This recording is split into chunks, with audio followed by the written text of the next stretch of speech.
All right, let's dive into a super common and frankly pretty frustrating AI problem. So, you've built a RAG system, and you've definitely run into this nightmare scenario. It feels like it should be simple. Just plug in the docs. But nope. Our first instinct is to blame the model or the embeddings, but that's not the real issue. The real problem is packaging. So, what on earth does that even mean? First things first, stop thinking about token counts. It's all about units of meaning. It really just boils down to these three simple rules for getting your chunking right. For a policy doc, for example, a whole section is one unit of meaning. Because if you separate a rule from its exception, you're just asking for bad answers.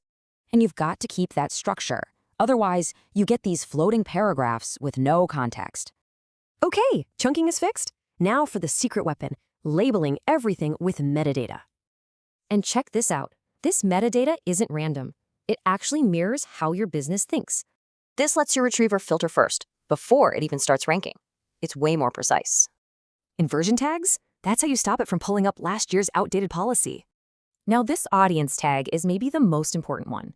It is your absolute safety net. Without it, this internal-only note could easily end up in a customer's hands. Yikes. You can also add little summaries for each chunk. Think of it like a cheat sheet for the retriever. So before you start tuning embeddings, just ask it 10 simple golden questions like these. If it fails these, you know it's a packaging problem. You just saved yourself so much time.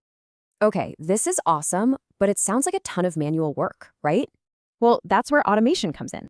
Automating all of this is what makes the whole system consistent, scalable, and actually reliable.